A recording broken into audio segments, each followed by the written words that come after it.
స్వామి వివేకానంద చక్రవర్తి ఏంటి చక్రవర్తిని తీసుకుని హాస్పిటల్ కడుతున్నావా?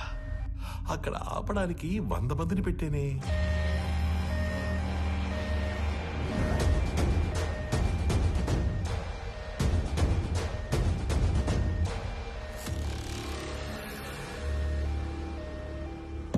నువ్వు ఒక పని చేయి, రైట్ తీసుకుంటే హాస్పిటల్ వస్తుంది, స్ట్రైట్ గా వెళితే పంచగుట్ట శ్మశానం వస్తుంది. నువ్వు అటు ఇటు తిరిగి చివరికి అక్కడికే వెళ్ళాలి కాబట్టి స్ట్రైట్ గా వెళ్ళడమే బెటర్. లేదు కాంప్రమైజ్ అయిపోదాం అనుకుంటే నేను స్టేషన్ లో షేర్ పేపర్స్ తీసుకుని వెయిట్ చేస్తూ ఉంటాను.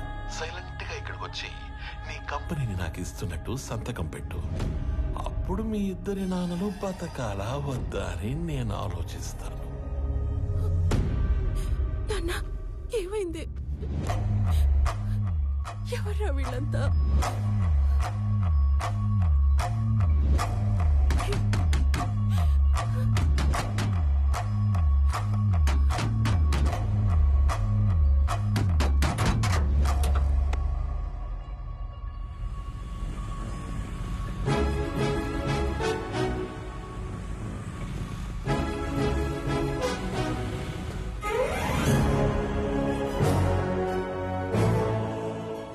తిరిగే మాకు ఉద్యోగాలు ఇచ్చారు, ఇప్పుడు కూడా ఉపయోగపడకపోతే ఇంకెందుకు?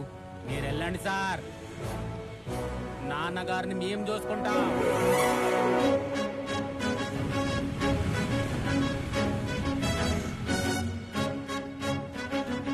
ఆపటానికి వాడికి 100 మంది ఉంటే కాపాడటానికి మనకి 1000 మంది ఉన్నారమ్మా. Sir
If you try to be a hero, you will see a wild villain in me.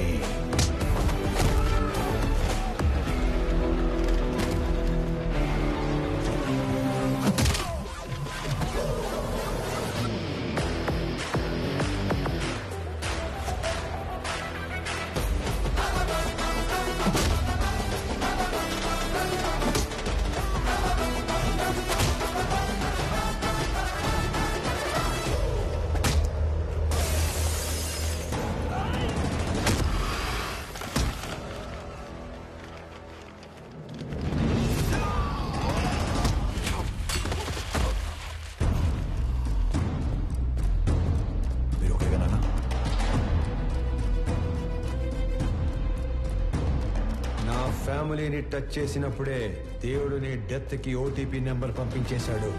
Swamy Vivekanand Chakravarthy, you are 1 time password.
Enjoy చేసావు.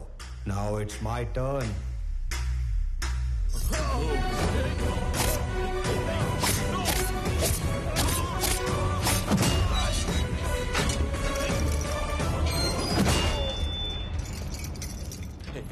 Anand, don't do this. A keys iche.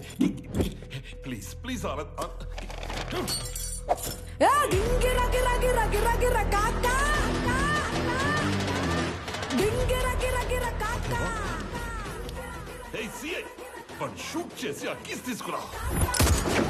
గింగిరా గిరా గిరా గిరా కాకా వచ్చాడు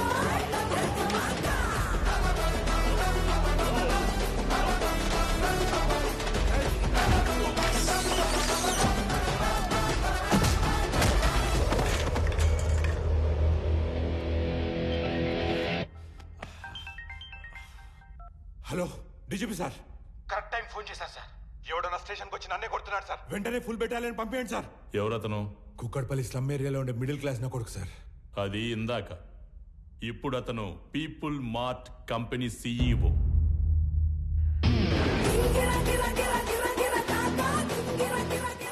ఒక గంట స్టేషన్ కావాలన్నారు. నేను కూడా ఇచ్చేశాను విజయ్. ఆయన వైపు డబ్బుందని కాదు, మన వైపు తప్పుందని. తప్పు చేయడానికి నువ్వు జేబీకి స్టేషన్ అప్పు చెప్పావు. అది కరెక్ట్ చేయడానికి డీజీపీ నాకప్పు చెప్పాడు. లెక్క సరిపోయింది. సస్పెండ్. ఆనంద్, ఆనంద్, ముందు వాడిని వదిలే. వాడు హే, వాడు చచ్చిపోయేలా ఉన్నాడు. ప్లీజ్ ప్లీజ్ నా మాట విను, వదిలే ప్లీజ్. నాకిద్దరు అమ్మలు, ఇద్దరు నాన్నలు, 2 ప్రేమలుంటాయని తెలుసు. 2 పెయిన్లుంటాయని నువ్వు పరిచయం చేశావు. వాళ్ళకిద్దరు కొడుకులున్నారు, 2 రివెంజ్లుంటాయని నీకు పరిచయం చేయాలిగా. సంజయ్, చంపే.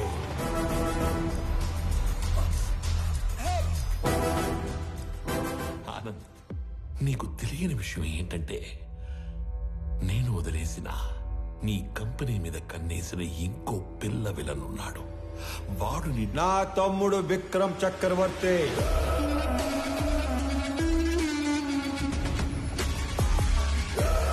నీకు తెలియని విషయం ఏంటంటే వాడే మెయిన్ విలన్.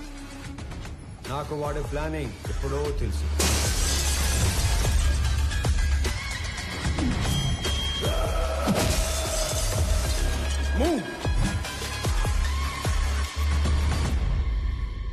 వాడు నన్ను చంపి CEO అయితే ఎంప్లాయీస్ దృష్టిలో విలన్ అవుతాడు. నీలాంటి వాడిని చంపి CEO అయితే హీరో అవుతాడు. మీరు ఆనంద్ గారిని ఎప్పుడు వేసేస్తారా, నా కొడుకుని ఎప్పుడు CEO చేద్దామని ఇన్ని రోజులుగా వెయిట్ చేస్తున్నా. కానీ CEO ప్లేస్లో ఆనంద్ ఉండకూడదు, నా కొడుకు ఉండాలి. ఈ ఆటలో అసలు పిల్ల విలన్ నువ్వే జేపీ. ఈ టైంలో ఇవన్నీ నీకు ఎందుకు చెప్తున్నానో తెలుసా? I'm killing time and I'm killing your son. నీకేం కావాలన్నా ఇస్తాను. నేను మళ్ళీ నీ కంపెనీ వైపు రాను. I promise you. వాడిని వదిలే ప్లీజ్.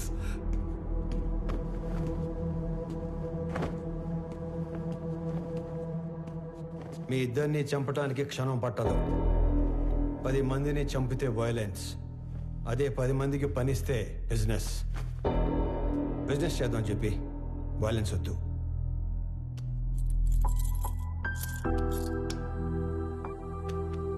నానా పదండి.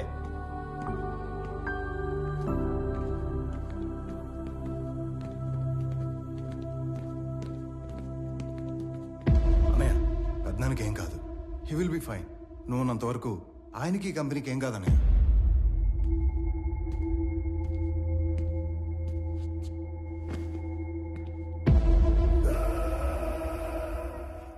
ఇదిగోండి సార్, ఇక్కడ పేపర్స్ అన్నీ ఉన్నాయిగా? అన్నీ ఉన్నాయి సార్.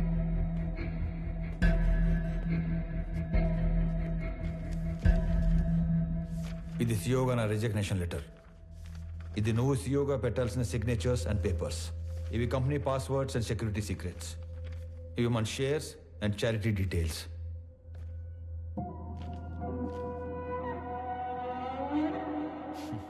ఇవన్నీ నా దగ్గర ఉన్నాయనేగా నీలోంచి విలన్ పుట్టుకొచ్చాడు. ఇవన్నీ నీకు ఇచ్చేశాను. మీ పెద్దనాన్న ఎత్తుకొని పెంచిన విక్రమ్ని ఆయనకి ఇచ్చేస్తావా? నా ముందున్న విక్రమ్లా కాకుండా చక్రవర్తి గారికి తెలిసిన విక్రమ్లా ఆయన ముందుకెళ్తావా? ఆనంద్, నానా, జేపీ ప్రాబ్లం సాల్వ్ అయిపోయింది. ఇప్పుడు సియోగా సైన్ పెట్టమంటే నన్నే కంటిన్యూ అవ్వమంటున్నాడేంటి? ఎవరిని? ఆనంద్నా? పెంచిన నేనే కన్విన్స్ చేయలేకపోయాను. నువ్వు చెప్తే సీఈఓ అవుతాడా? ఎన్ని చెప్పినా నేను ఈ ఇంటికి కొడుకునే కాని వారసుని కాదు అంటాడు. నా ప్లేస్లో నిన్ను కూర్చోబెట్టాలనే ప్రపంచంలో బెస్ట్ యూనివర్సిటీకి పంపించి నీతో మాస్టర్స్ చేయిస్తున్నాడు. నాకు హెల్త్ ఇష్యూ వచ్చాక నిన్ను పిలిచి సీఈఓ చేయాలనుకున్నాం. ఈలోగా జేపీ ప్రాబ్లం వచ్చి పడింది. ఈ టైంలో నువ్వు ఫ్రంట్ లైన్లో ఉంటే జేపీ నిన్ను ఏమైనా చేస్తాడేమో అని తన లైఫ్ రిస్క్ లో పెట్టుకుని సీఈఓగా ముందు నిలబడ్డాడు. ఎందుకో తెలుసా? నువ్వు సైన్ చేసే టైంకి నీ కనుచూపు మేరలో కూడా ఏ ప్రాబ్లం ఉండకూడదని. రాజులా పక్కన కూర్చునే అవకాశం ఉన్నా సైనికుల్లా ముందు నిలబడేవాణ్ణి ఇంకెక్కడైనా చూడగలమా? నేను చచ్చిపోవడానికి ఒక్క క్షణం ముందు నేను ఏం సాధించాను అని తిరిగి చూసుకుంటే అది 1,000 కోట్ల ఆస్తి కాదు, 1,000 మంది ఉద్యోగస్తులు కాదు, డాక్టరేట్లు, పద్మశ్రీలు కాదు. వీడు వీడు తల్లిదండ్రులు పిల్లలకి జన్మనిస్తారు, కానీ దేవుడు వాళ్ళకి తల్లిదండ్రులుగా ఉండే అవకాశం ఇస్తాడు. నాకు కొడుకైనందుకు, నన్ను నాన్న అన్నందుకు థ్యాంక్ యూ నాన్న.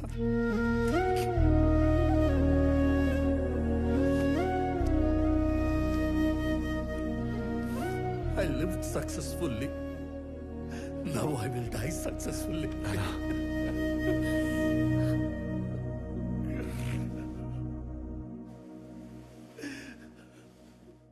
సారీ అన్నయ్య. సారీ ఏంట్రా? నువ్వు నేను వేరు కాదు, మనం అంతా ఒకటే.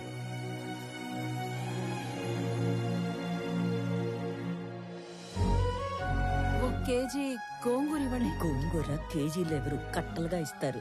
4 కట్టలు. రా నాన్న. అమ్మా యశోదా, అలవాటు చేసుకో, అలవాటు చేసుకో. అలాగే నాన్న. ఓ నానోయ్, ఉద్యోగం వచ్చింది. ఫ్రెష్ అయ్యి వస్తా. ఒక్క నిమిషం. ఆనంద్, చెప్పండి నాన్న. సుబ్రహ్మణ్య గారి పెద్దబ్బాయి ఇంజనీరింగ్ అయిపోయిందట. ఓ. ఉద్యోగం కావాలని అడిగారు. ఓకే, సరే పంపించండి, ఎదురు చేద్దాం. అలాగే. చెప్పండి. ఏమండవు ప్రణయ్ గారు, అంతా ఓకేనా? టైం పాస్ బానే అవుతున్నట్టుంది. అవును, నువ్వు అంత పెద్ద కంపెనీకి సీఈఓవి కదా, స్వామికి ఒక జాబ్ తెచ్చుకోవడానికి ఎంత టైం ఎందుకు పట్టింది? ఆల్టర్నేటివ్ డేస్ వస్తాను, నెలకి 15 రోజులు పని చేస్తానంటే ఎవడెత్తాడు జాబు? అందుకు. ఏమండే, మీ అమ్మాయికి మంచి సంబంధం కుదిరింది, రేపో మాపో పెళ్లి చేసుకుని వెళ్ళిపోద్ది. ఆ తర్వాత మీ పరిస్థితి ఏంటి? ఏముందిరా, కూతురికి పెళ్లి చేసి పంపించేశాక పెళ్ళానికి ఒంటరిగా దొరికిపోతాం. దాని చేతిలో చావడం, ఇన్నాళ్ళు నువ్వు వేసిన ఎదవ డైలాగులకు నిన్ను చంపడం, ఈ 2 పనులు నాకు. ఏంటని చంపేస్తారా? ఇదే జోక్ ఎన్నిసార్లు వేస్తారు మీరు? నాకు గనక కోపం వస్తే ఎంత దూరం వెళ్తాను. వాకింగ్ అసలు నీకు ఎలా కనపడుతున్నాను రా? కొంచెం మసగ్గా కనపడుతున్నారండి. ఈ మధ్య కొంచెం సైట్ వచ్చింది. నేను ముక్కలుగా నరికి. అమ్మగారు, ఆ ములక్కాయలు దాన్ని ముక్కలుగా నరికేస్తారంట. ఏ మావా బ్రో, ఆడికి నెలకెంత ఇస్తారు? 25,000 ఇస్తాను. అంత ఇచ్చి ఎంచుకునే వాళ్ళు మిమ్మల్ని చూస్తున్నానండి బాబా. కర్మలో సెట్ అయ్యాడు. అంతే అంతే.